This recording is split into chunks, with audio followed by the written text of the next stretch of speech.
우리 옆에 분하고 인사 나누겠습니다. 그리스도의 평화가 함께하길 원합니다. 앞뒤다으로 인사하시고요.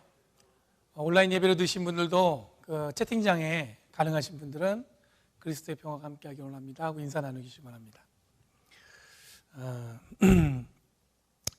어제 새벽 예배 때 잠깐 말씀드렸는데 그 위리겐 몰트만이라는 분이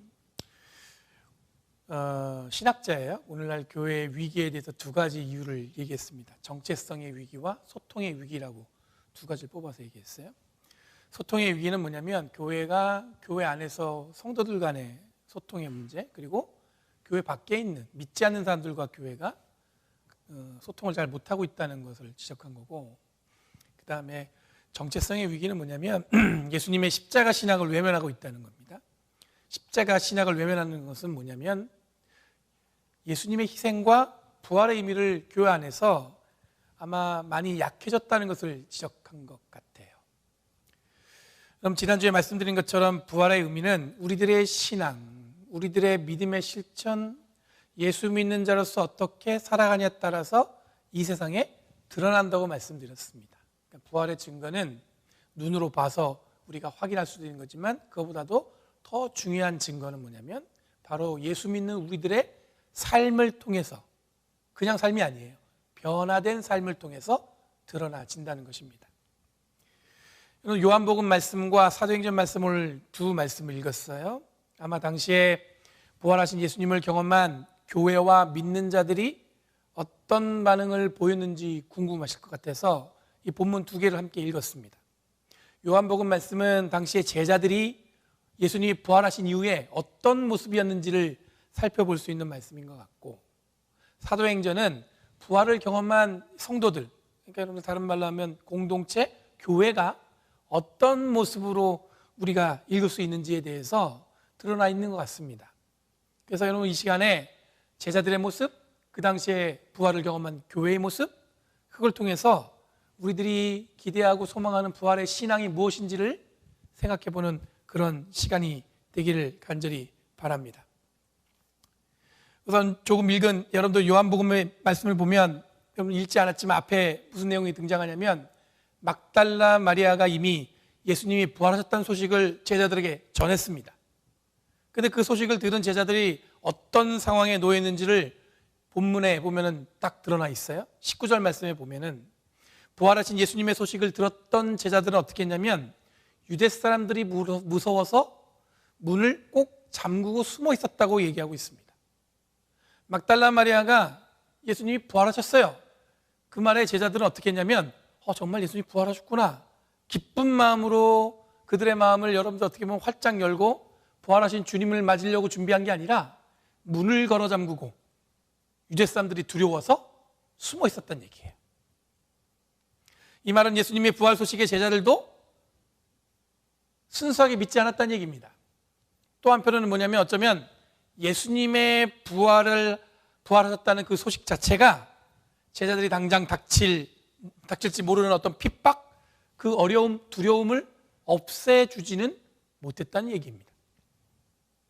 20절에서는 예수님이 그들에게 나타나셔서, 제자들에게 나타나셔서 두 손과 옆구리를 보여줍니다. 제자들에게 보여주니까 제자들이 바로 기뻐했다고 기록하고 있어요. 이런 상황에서 도마가 등장합니다. 여러분 도마는 잘 아는 것처럼 여전히 들려준 이야기로는 부활하신 예수님을 확인할 수 없다는 입장을 보입니다.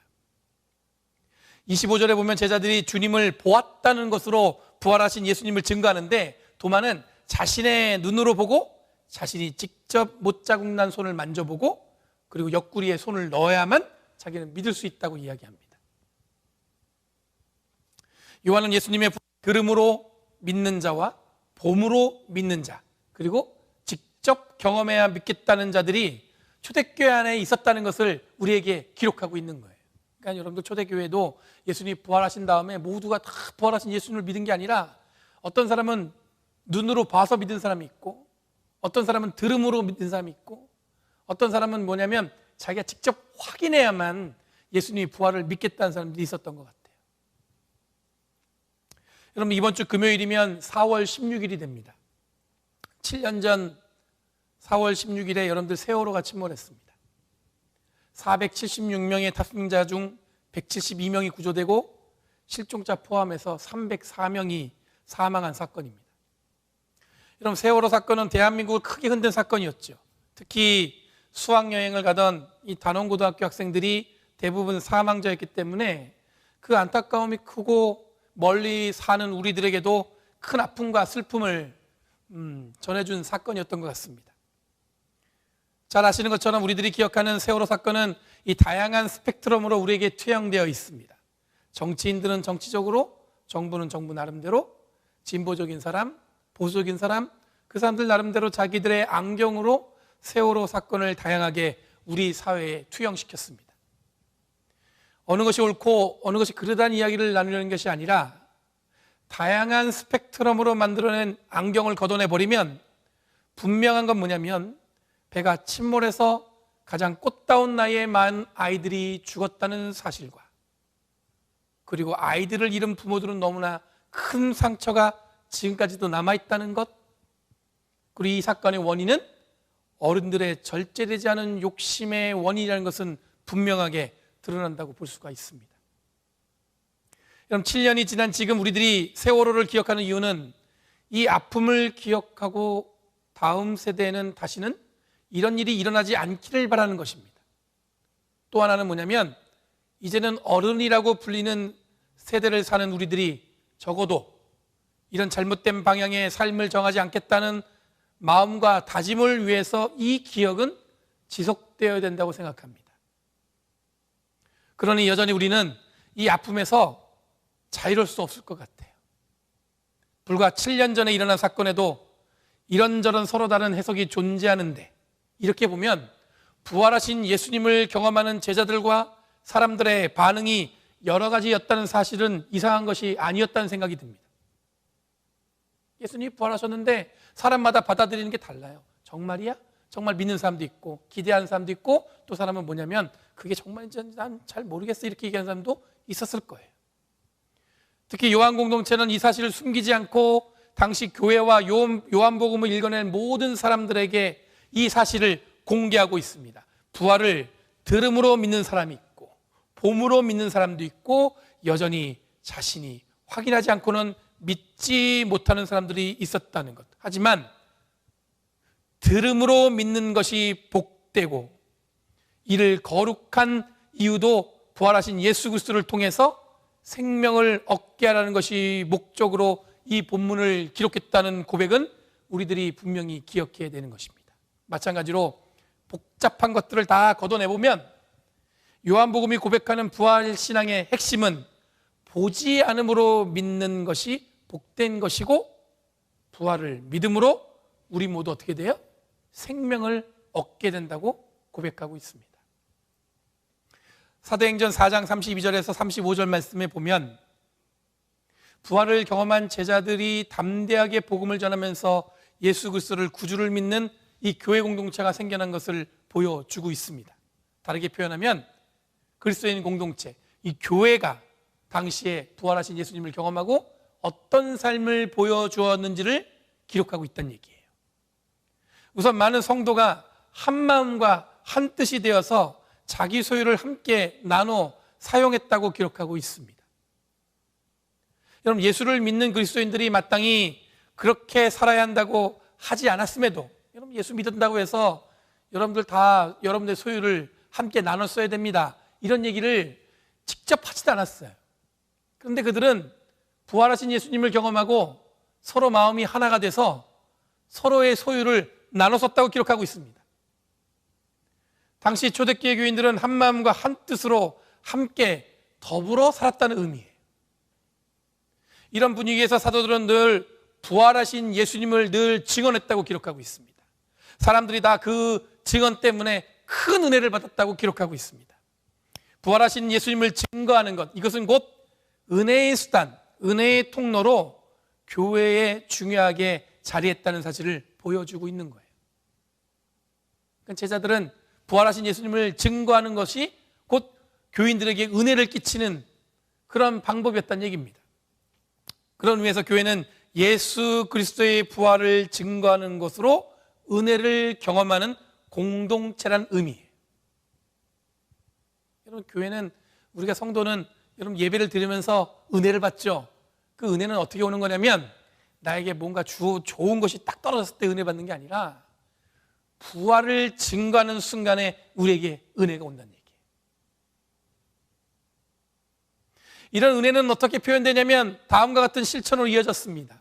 34절 말씀에 보면 예수를 믿는 성도들 가운데서는 가난한 사람이 한 사람도 없었고 땅이나 집을 가진 사람들이 그것을 팔아다가 사도들에게 주었더니 사도들은 필요한 각 사람들에게 나누어 주었다고 기록하고 있습니다. 사도들이 그렇게 해야 된다고 요구한 것도 아니고 자발적으로 믿는 자들이 그런 행위를 통해서 교회 공동체를 세워나갔다는 거예요. 여러분, 부활의 증거와 자신의 재산을 팔아서 함께 나누어 쓰는 것과 어떤 연관이 있을까 생각해 보면 굉장히 복잡해집니다. 그러면 내 모든 것을 함께 나눠야 되는 건가? 그런 의미에서 여러분들 다른 건 요구하지 못하겠고 여러분도 주머니에 있는 것 중에 옆 사람과 지금 나눠보세요. 빨리. 한번 나눠보세요. 뭘 나눌 수 있는 게 있는지. 딱 잡았더니 뭐 자동차 키 나오고 집 키 나오고 이건 곤란해지죠.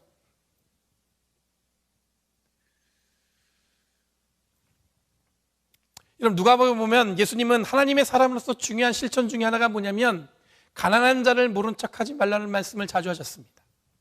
그 말씀만 계속 들은 거죠.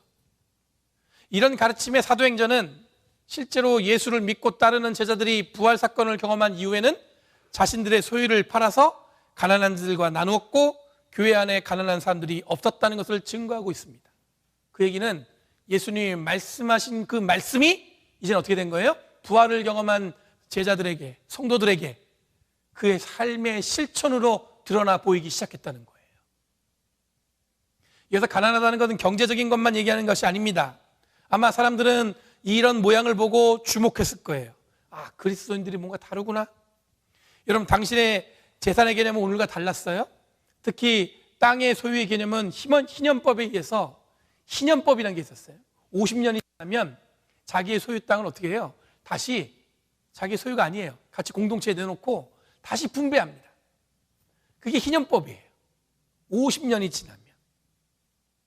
그러니까 여러분들 오늘날 재산의 개념하고 그 당시의 재산의 개념이 좀 다른 거예요. 지금은 땅을 소유하면 자기 아들들, 그 아들들, 자손들에게 물려줄 수 있지만 여러분들 그 성경에 나오는 그 이스라엘은 여러분들 희년법에 의해서 땅을 받으면 여러분들 7년마다 여러분들 뭐 합니까? 휴경을 해서 안식년을 갖게 하죠. 그래서 7번을 하고 나면 49년까지만 경작을 하고 50년째는 어떻게 하냐면 그 땅을 어떻게 하냐면 공동체에 내놓는 거예요. 그리고 다시 땅을 분배합니다. 그러니까 여러분들 그 당시의 재산의 개념하고 지금의 재산의 개념하고 다르다고 이해하시면 돼요. 그러니까 여러분들 너무 걱정 안 하셔도 된다는 얘기예요. 지금 내가 주머니에 있는 거를 나눠야 된다는 얘기인데 이거를 다 나눠야 된다는 얘기인가? 가난한 자라는 게 여러분들 물질적인 것만 의미하는 게 아니라 마음이 가난한 자, 심령이 가난한 자, 그 모든 사람들 다 얘기하는 거예요. 하지만 우리들이 이 본문을 통해서 기억할 것은 뭐냐면 당시 부활을 경험한 그리스도인들은 교회 안에 가난한 자들이 없게 하도록 노력했다는 거예요. 자기 소유를 함께 나누었다는 것도 거창하게 들리겠지만 함께 밥 먹는 자리에 숟가락 하나 얹어놓는 마음으로 그 여유를 가지고 함께 공동체에 나눴다는 거예요. 혼자 여러분들 맛있는 거 먹으면 여러분들 누가 생각나세요? 지난주에 목사님들이 오랜만에 밥을 먹자고 해서 이렇게 어디로 이렇게 만났어요. 그러니까 진짜 오랜만에 식당 안에서 밥을 먹을 수 있는 그런, 그때 기분이 새롭더라고요. 이게 밥을 식당에서 먹을 수 있다는 게. 근데 맛있는 걸 먹으니까 집에 두고 온 애들이 생각나더라고요. 대부분 저만 그런 게 아닐 거예요. 근데 목사인지라 저는 뭐냐면 지금 온라인 예배하면서 고생했던 우리 윤석 형제, 이경 자매 막 생각나는 거야. 확인해 보세요. 제가 오자마자 그 얘기했어. 생각났다고. 같이 먹고 싶다고. 여러분, 단순하게 어떻게 보면 간단한 마음 같지만 서로 함께 마음을 나누고 싶은 마음이라는 게 여러분들 어려운 것 같지만 그 당시에 교회는 그것을 늘 누구에게나 나눴다는 얘기예요. 오늘 예배 끝나면 여러분들 박병준 권사님하고 강선하고 집사님이 샌드위치를 준비하셨어요. 이틀 동안 고생하셨대. 저를 만나자마자 하신 얘기가 아, 이틀 동안 고생했다. 그럼 권사님 다 하신 거예요? 아니, 저희 와이프가 하고 자기는 조금 도왔다고. 그러니까 좀 기대가 크죠. 왜냐하면 그냥 준비했겠어요? 오늘 예배 오는 분들 함께 나누는 마음으로 준비한 거죠. 어쩌면 여러분들 우리는 그런 비슷한 행위를 지금 하고 있는 겁니다. 서로가 서로를 사랑하고 서로를 배려하고 그 사람들도 생각하면서 그들에게 뭔가를 나눌 수 있는 그 마음을 가졌다는 것 자체가 부활을 경험한 교회가 했던 행위 중에 하나였다는 얘기예요. 여러분, 부활하신 예수님을 고백하는 성도들이 마음이 하나가 되어서 함께 더불어 살았다는 것은 공동체 안에서 가장 연약한 자들을 돌보는 것을 구체적인 삶으로 살아내게 했다는 거예요. 그러니까 지금까지 늘 보면 그렇게 해야 되는데 마음에만 있던 것들이 실제로 부활을 경험한 제자들은 자기의 삶으로 실천하게 됐다는 얘기입니다. 제자들이 증거한 부활하신 예수님을 통해서 성도들이 은혜를 받았다는 의미는 머릿속에 생각만 했던 것들이 혹은 당연히 옳다고 여기는 것들을 생각에만 지니지 않고 생각하고 마음에 품었던 것을 실천하게 되었다는 것으로 은혜 받았다는 표현을 쓰게 되었다는 얘기예요. 그러니까 여러분들 정말 은혜 받았어요. 그 얘기는 무슨 얘기냐면 내 마음에 그냥 따뜻해져서 아니에요. 그 다음에 구체적인 실천이 내 삶으로 드러나면서 은혜 받은 게 드러나게 된다는 얘기예요.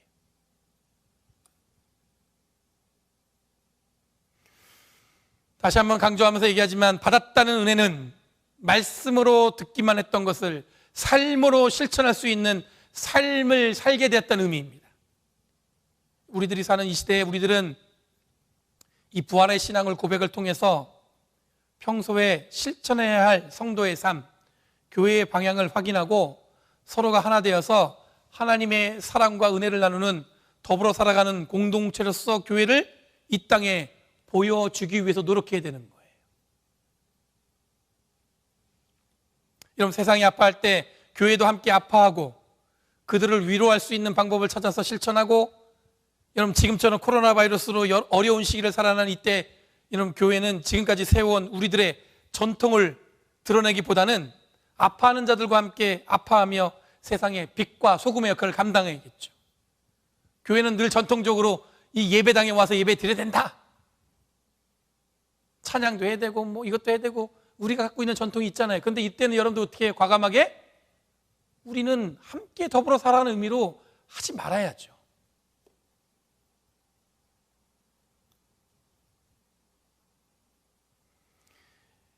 이런 것들이 우리의 믿음으로 세워가도록 노력하는 것, 이것이 바로 뭐냐면 부활의 신앙을 갖는 교회의 참 모습이에요.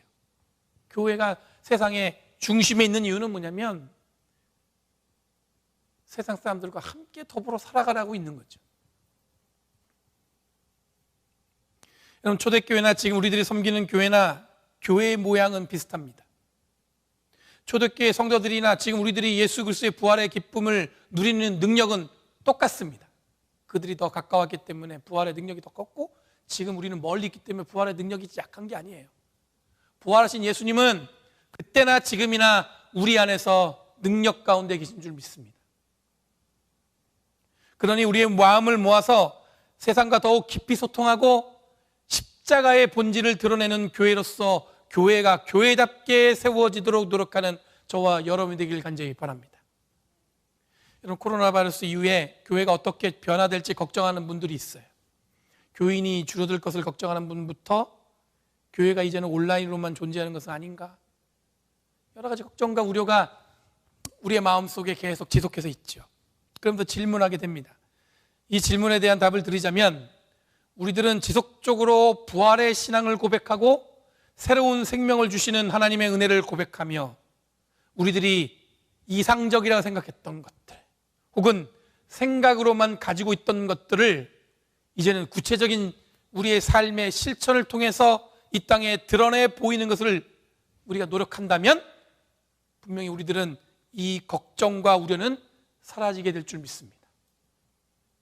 여러분, 두려워서 숨었던 제자들이 담대하게 복음을 들고 세상에 나갈 수 있었던 것은 뭐냐면 부활하신 예수님을 만남으로 복음을 증거하기 위해 생명을 다했다는 사실을 기억하시기 바랍니다.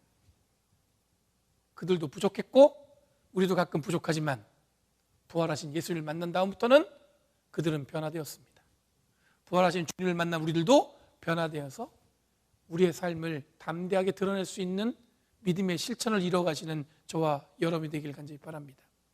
여러분, 부활하신 예수님을 믿음으로 은혜 받은 교인들은 서로가 서로 하나됨으로 더불어 살아가는 공동체를 세워가는 것처럼 우리들도 이 어려운 시기를 넘어서 변함없이 함께 하시는 부활하신 주님의 능력을 힘입어 지금까지 꿈꾸고 생각으로 가지고 있던 것들을 실천해서 온전한 기독교 공동체를 세워나가기 위해 노력하심으로 여러분, 새롭게 다가오는 시대, 아무도 몰라요.